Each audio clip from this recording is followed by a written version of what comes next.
Welcome to today's episode of UpnLevel Sports Edition. You're here with the Bklyn Boyz. I'm here with Osiris. My name is Thurman, and let's get with it. So we had a few games that happened over the weekend. So the Lions lost in a shootout against the Buffalo Bills, 48-42. Detroit injuries are mounting, and Minnesota and Green Bay are right behind them in the division. Should we start worrying if the Lions can win the division, let alone keep that number one seed? Well, one, that was a great game. It was amazing. It was a shootout. You had Josh Allen throwing for 362 yards, and Jared Goff, even though the numbers is kind of skewed because he has to constantly throw the ball, but it's still close to 500 yards, 494 to be exact. I think, again, it's one of the highest scores in the entire season. I enjoyed that game purely because it was a shootout. I know defense wasn't there because Detroit's defense is decimated. We have 15 to 17 guys out in total, but I think 15 of them are on the defense alone. But as far as the Lions keeping the first seed, I'm still going to be a big believer in the Lions still keeping the first seed for the NFC, even though I understand they decimated on the defense side. I mean, their defense is so bad, it looks like the midnight shift. you know what I'm saying? Well, you're having backups, backups of the backups of the backups. You're using practice squad guys. I mean, in the NFL, they say the next man up. Yeah, but how many next man are you going through? But what's crazy is that Vegas had them still winning is it the division or the NFC? They got them still making it to the number one seed and making it to the Super Bowl. They're odds-on favorite at plus 220. Well, no, I'm just saying, but getting the number one seed, though. Just that alone. 220. They're still at plus 220 to win. And besides that, Vegas being a favorite, I still got in the Lions. Because here's the thing, right?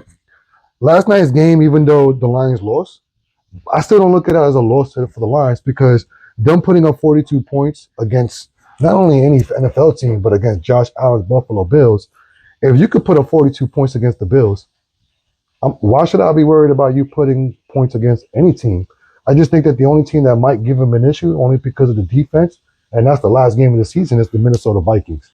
That's true. Well, the Lions' next two opponents are going to be the Bears, the Niners, and, of course, the Vikings, which the NFL thinks they're slick because I noticed that on a lot of people's last games, a very vital conference games. It's a divisional game. That's number one. It is, and I think it will come down to the division, but I think that even though, because the Lions already beat them, the Lions already beat them in the beginning of the season, but this time it is a different Lions team because of the injuries are decimated. All right, so I just think that the offense of the Lions and the way Dan Campbell's coaches, because he coaches like Dan Gamble. All right, so let's do a quick win-loss.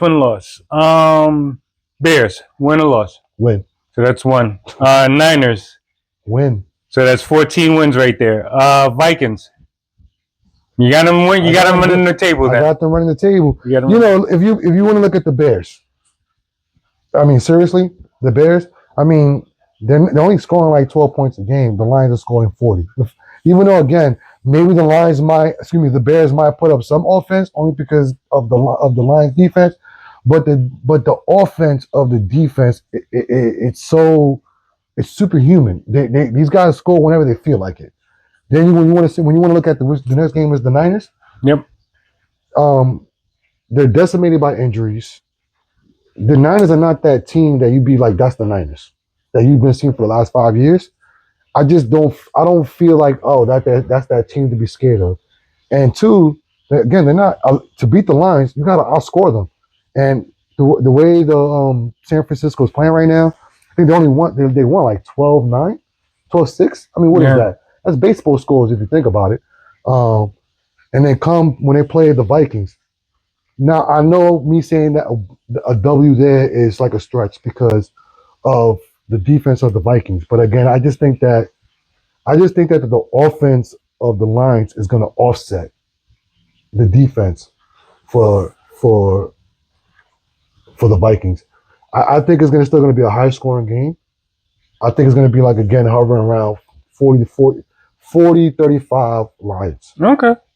What do you think? I think you're onto something. I think they can run the tables. But the NFL, you always got to be careful for the trap game. The Niners, that seems like a trap game.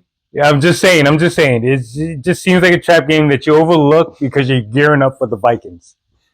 But Teams do it. I don't know what it is, but teams do it. Even the great teams, they underplay their opponent 1 week and in preparation for the bigger game. History's shown that a lot of teams do that. But my thing is that it's not just the lines, the coach. Dan Campbell has changed the culture. I think he would sit there a week at a time.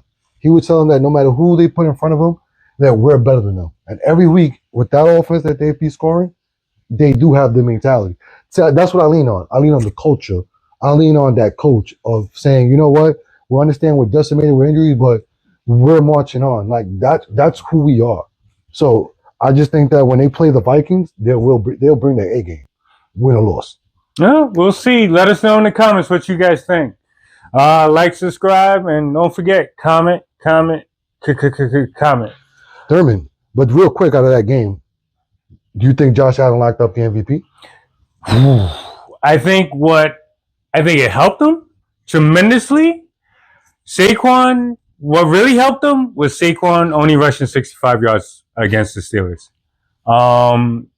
In order for Saquon to beat that record, which will really make the conversation really interesting,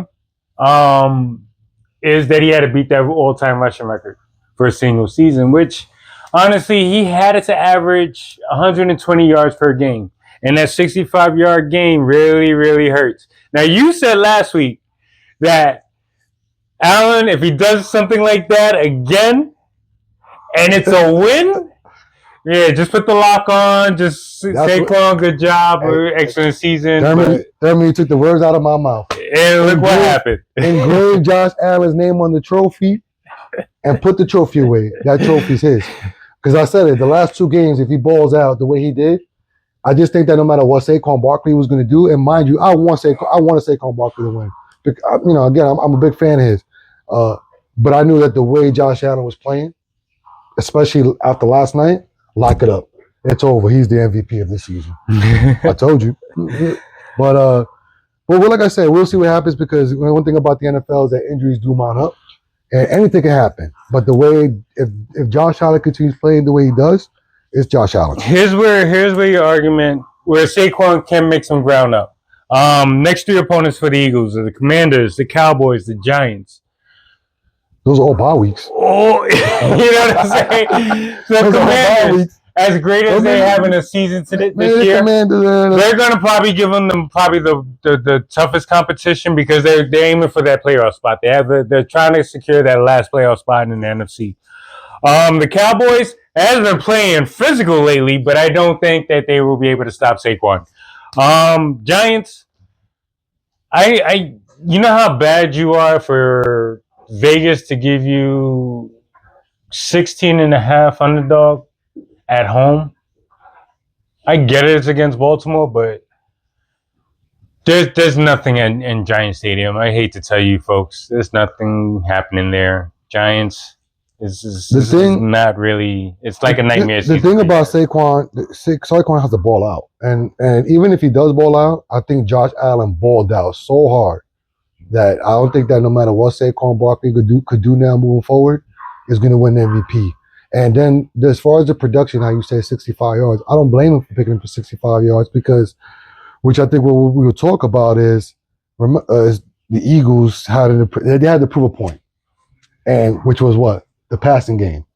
So when they played the way they played last night, and you saw the touchdown celebration between AJ Brown and Justin Fields. That was cute. They did it because they wanted to show the world that hey, we're not fighting, and this is the passing game. And if you saw the post game with Sirianni in the locker room, when he was a little cocky, which I kind of like about him as a coach, when he said what they wanted, we gave them what they wanted, passing. So you want to run, you get run. So right now, I just think that as long as I think the Eagles continue to do that, because you're getting into the playoffs, I don't think it's smart enough to now to just start handing the ball off to Saquon when you're not going into the playoffs. Give Saquon Barkley that rest because you're going to need him for the playoffs, and work on your passing game because I think that if you get your passing game flowing, you're going to need it teams against Detroit and Minnesota. For the Eagles. What's more important? Because I know you feel like Detroit kind of got the number one seed and they're gonna ball out for the rest of the season. However, the Eagles are right behind them. Mm-hmm. They're right. Actually, they're right there. Mm-hmm. Is it more important for the Eagles' mentality to get Saquon that record, or to lock up the number one seed? Number one seed. I mean, because Josh Allen already is the MVP. So what record you want to go for? And the reason why you join the Eagles is not really what to make records, it's to win a championship. So it's like I said, there's no point to start handing the ball over to Saquon when you got 3 games. You got 3 games left into the NFL season. Mm-hmm. Your passing game wasn't all that great last week. Yeah, it was great last night, but I just think that you just need to work on that. Saquon is a weapon. Saquon is like, he's something that you just, you know what, if I have to pull out of my back pocket, I'll do it. And you got him. You hand him the ball. The Eagles got one of the best O-lines in the business. That's I think true. It's easy. And that defense is balling. Yeah, exactly. Work on the passing game. And if you work on your passing game more and continue to play like you did like last night, I could see you catching the Lions and becoming the number one seed. And I think getting that bye week and having everybody come through Philadelphia would be more important than a stat. I hear that. Well, speaking of number one seeds, KC has had a more convincing win against the Browns, 21-7, but Mahomes went down and came at a very, very, very. It was now week to week, which I believe latest news as we're recording this is that Mahomes is out for Saturday's game. Maybe. It's still progressing. From right now, he's not practicing on the ankle. And from a guy who went through a few ankle injuries, I could tell you sprains can be worse than a broken ankle. This is where Chiefs are in the middle of 3 games in 11 days, playing on Christmas on Wednesday, which is ludicrous. Can KC win that number one seed, or with 2 games to spare to play around with? Thurman, before I go, I want to hear the fan side of you, because you're a fan of the Chiefs. Even though the Chiefs won, but now Mahomes have a high ankle sprain, maybe out for Saturday's game. I would maybe keep him out for Saturday's game and have him play Christmas Day. But let me hear. But first, before I go, I want to hear the fanship from you. From a fan, what is your perspective about? All right. From a fan perspective, this injury, the next 3 appointments for Kansas City is going to be Texans, Steelers, and Broncos. Now, depending on what happens in the next 2 games, the Texans, rest them, get them, sit your butt down. That's Saturday's game, right? Against, just throw while sitting down, or keep that arm fresh, and you got good. Carson Wentz. As a fanship, go ahead. I want to hear it. As a fan, so you want him to play? You don't want him to play? Carson Wentz, I don't want him to play. So we could afford to lose the Texan game. And I honestly think Carson Wentz, and Texans had their own problems. So I think Carson Wentz can prove something with the Andy Reid system and 2 years into it. So you never know. Give him 1 game. Texans, sit out, Mahomes. We lose it. We're 12 and we'll be 12-2. The Steelers. Do I want to put them through that Steelers defense? That's Christmas Day, right? That's Christmas Day. So do I want to put them? He'll have a little extra rest. But it depends on if TJ Watt is playing. That's another thing. But if TJ Watt's playing, I think, let's give Mahomes a half quarter. Let's give him the first half and then see how it works. Before I go, so what's more important, the number one seed or rest of Mahomes? Because I think that rest of Mahomes. If you had to do a choice, honestly, because of this year's team and the way that they formed out, I'm going to say winning the number one seed. Really? It has to be, because they need that home. They need any advantages they get. They're not playing the normal Kansas City way. So for the loud noises, yes, I'm conceding to this. I'm conceding, but the loud noise that AEHA Stadium has, that's you could hear visitors coming into that stadium. So they're like, yeah, this is nuts. So they need that home field advantage. I'd rather they play Buffalo in Kansas City than them to go to Buffalo. Okay, I know playoffs is a different word. I get that. But how long I've been saying for several weeks? If you ask me if it will be the Chiefs 3P or the field, I'm always going to pick the field because of what happened yesterday. It's, football's a violent sport, so we get that. So the fact that Mahomes got a high ankle sprain, I just think that you sit him out for Saturday's game because you give him that long rest and see how he feels for Christmas Day. If he could play Christmas Day, if he looks good and he wins, he plays Christmas Day and looks good doing it, then aim for the number 1 seed. But if he doesn't look good by Christmas Day and he still needs rest, I don't think you should force him out there to have to play for the number 1 seed. Why? Because I know you said that Arrowhead Stadium is where it's like you got the fans, it's loud. But I'm gonna be honest with you, the way teams have been playing the Chiefs this year, I don't think nobody's afraid of them. So my question is to you: would you want to take that risk of putting Mahomes out there to try to fight the number 1 seed and risk possibly re-injuring that ankle? Because his line is a problem. That's why he got that ankle sprain, because his line is a problem. That line is so you're gonna put him back out there with that line to try to fight for the number 1 seed, and now you got Houston that's coming up. They could possibly beat you. You got the Steelers coming up Christmas Day. They could possibly beat you. I think even with Mahomes in the lineup, they could possibly beat you. So I just think that, in my opinion, if you want to go for your 3P, I would rest them because nobody's afraid of y'all. And I already think that, and I said it, y'all look like a team that will get bumped out the first round. Or if y'all do get the bye, y'all will get bumped out your first game of the playoffs, the way y'all play. So let's see. But I hope Mahomes, gets well because, with Mahomes in the playoffs, that's what makes the playoffs exciting. But that's part of the game. And let's see what happens. Let us know in the comments what you think. Should they rest Mahomes? Should they worry about the number 1 seed? Let us know. Breaking news. So the rumors are finally come to fruition. In baseball, yeah. Clay Bellinger is now a New York Yankee. I guess, the Yankees are really doing their thing. They got him locked up for 2 years. However, he does a player opt-out clause for end of 2025. But, however, the Yankees, no Soto? Who this? Look, I'm an old school Yankee fan. And I've always been a big believer in pitching first before you get any bat. The last time I seen pitching in baseball in a Yankee uniform is when the Yankees won the World Series. And we're talking about when they had the 5-starting monsters. Mm-hmm. If we can get back to that, because I'm happy they didn't get Soto. Because, yeah, Soto's a great bat. He's a big bat. But it's not like it's not like he's the greatest outfielder in the world. In fact, in about a couple of years, I'm hearing he's going to be a DH. I mean, he's not really. So it's like you was going to give somebody $700. So somebody's getting $700 million to be a DH in 5 years. So I'm glad that the Yankees are spending money on pitching. I've always been every year I always said get arms. I don't care about bats because bats that can go hot and cold any time of the season. It's a long season, but get starting pitches because if one go down, you have another. I don't like a 3-man rotation. I like if I'm gonna have 5 starting pitchers, they all have to be legit. So if the Yankees can continue getting pitching, I'm not worried about the bats. So I'm happy that they got this Corey Bellinger from the White Sox.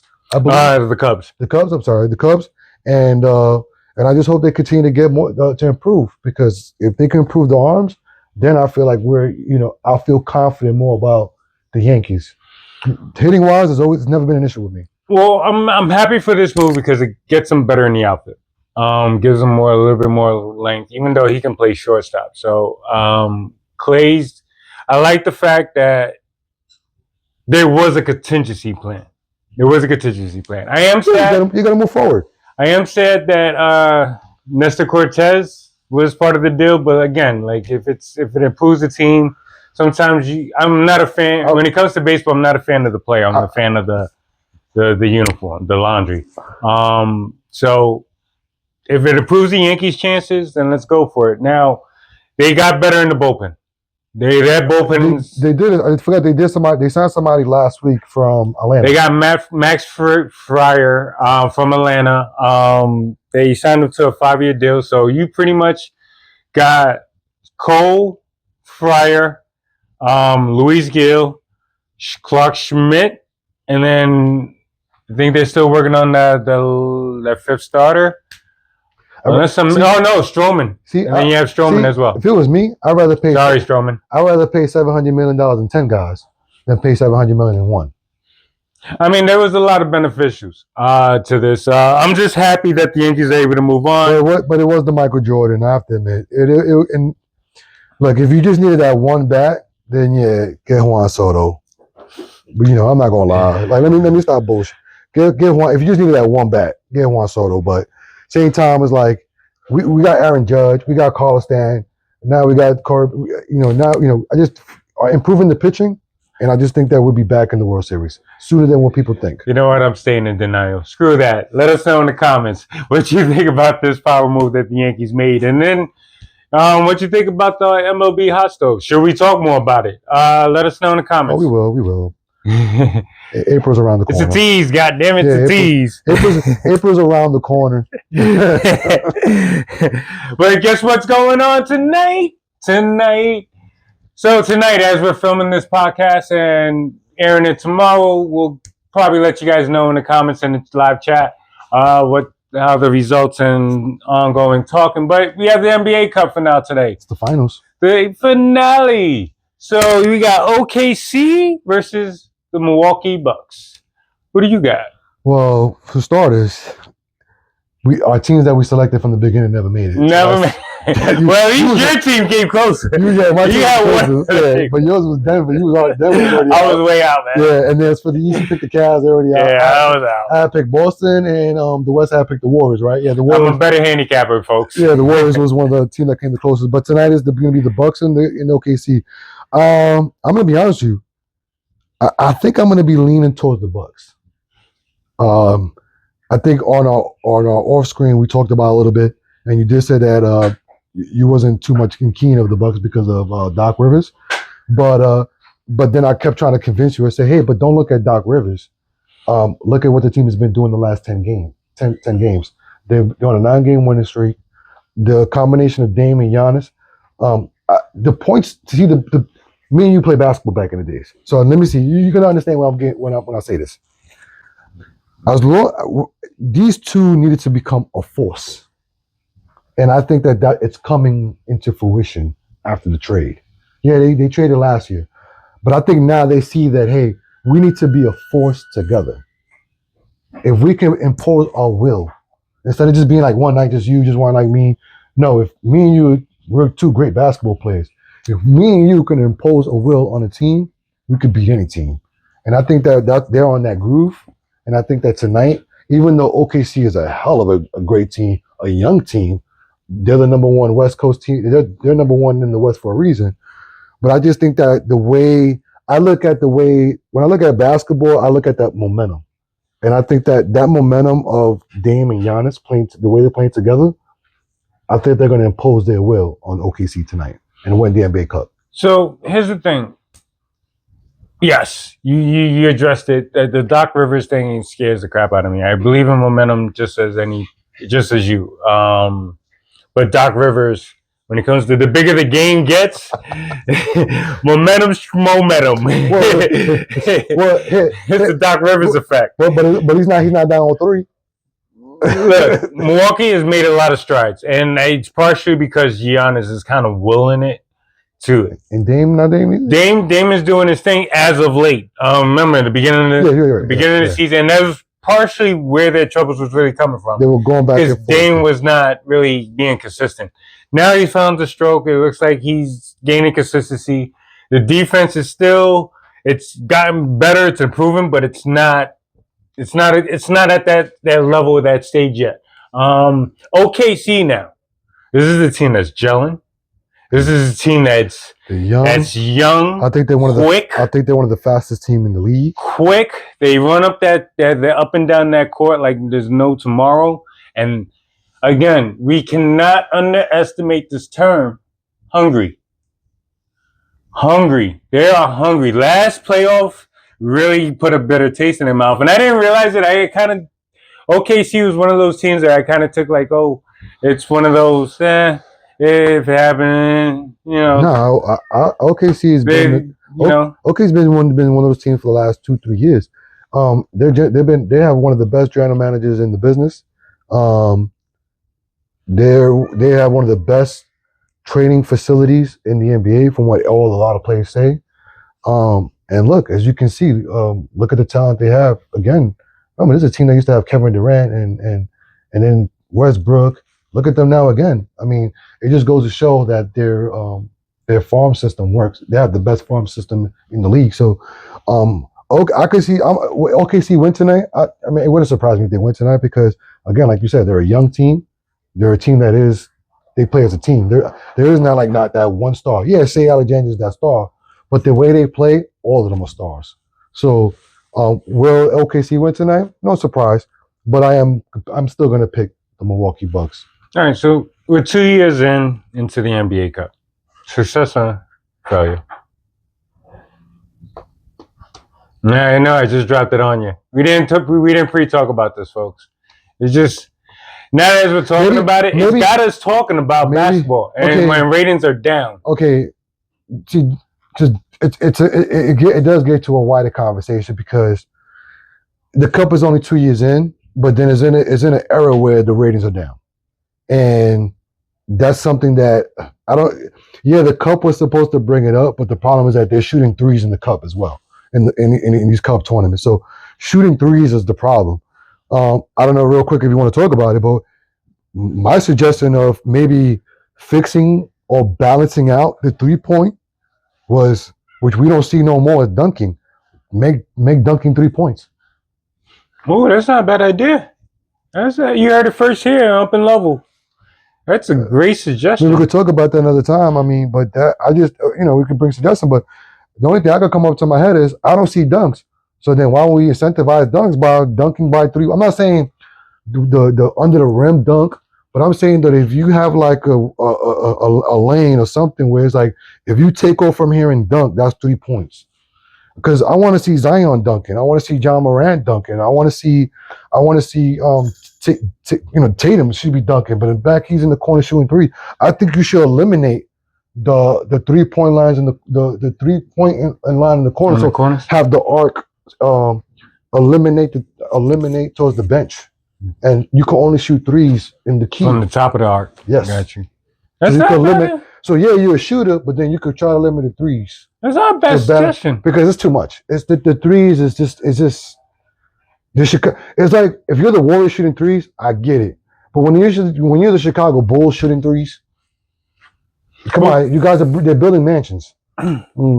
So you're saying the correlation between ratings going down is the 3-point game, which kind of revitalized the game, but you're saying it's kind of taking the game down. If you're Steph, it's making it different. If you're Steph Curry, like I said just before, if you're the Warriors, I understand because you set the culture of shooting threes, and you got the players, you got this greatest shooter in the world, so I can understand them shooting threes. But then when everybody started shooting threes, and it's like, okay, Steph Curry wasn't the most 3-point shooter last year. It was Buddy Hield, and which now playing for the Warriors, which is crazy, right? So, so I get that, but when you got the Chicago Bulls, they shoot more threes than the Warriors, but they brick more. I mean, so I'm seeing a team build a building. I mean, it's that I think that's why the ratings are down, and then another I could think of another reason, but I think it's more personal, but but I just think that if a certain person retires. I think that people will go back to watching NBA because I think that because this one person is not retiring, it's kind of holding back all the other stars that are there that can carry the league. Because what do you see mostly on primetime? For the name that we shall not know. I mean, the only game I see on primetime is the team that's always losing. That's the Lakers. So quick editorial. Bill Belichick signed with a 5-year deal with North Carolina. That's not the question in doubt. Like, my thing is, all these failing organizations in the NFL, and not one phone call to Bill Belichick? Yeah. You know what? it's the way the NFL coach has changed as a whole. They're going more for a younger coach, a coach that could set a culture in the locker room. See, Bill Belichick is a strict XO football genius. He's one of those old school, and I just think that the way the league is going now, they're looking more for like, I could see like players becoming coaches now because it's kind of working. Like I think that people are gonna look more like the Dan Campbell way to start looking for coaches like that because they see what the Lions do. Because I think teams now are going to start going in. I think we're going to start seeing less punts and start going more on fourth down. Fourth downs, yeah. I always say a waste is a kicker. So I don't want to sit there and say the NFL made a mistake of not hiring Belichick, one of these teams.